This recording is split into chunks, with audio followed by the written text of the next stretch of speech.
She was so weak on release that she got an emergency buff just a few weeks later, turning her into what was basically a spell disguised as a troop. Added on January 6th, 2025, she was supposed to be a fresh take on the giant archetype, introducing the new enchantment mechanic. In theory, it sounded awesome, a tank that empowered your troops as she marched forward. In practice, though, the launch was messy. She was so weak on release that she got an emergency buff just a few weeks later, turning her into what was basically a spell disguised as a troop. Instead of being the main threat, players started using her purely for her enhancement effect, dropping her just to buff troops behind her. Then in March of 2025, they hit her with a big nerf, an 11% HP reduction, and a limit that removed her enchantment 5 seconds after she was defeated. That completely flipped her identity.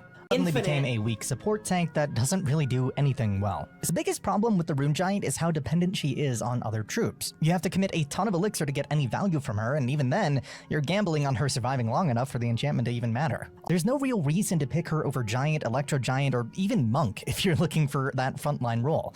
If she moved slower, she'd naturally survive longer, allowing your enchanted troops to actually get value instead of losing the buff halfway across the bridge. It'd make her feel more strategic, like a real enabler, not just an expensive gimmick.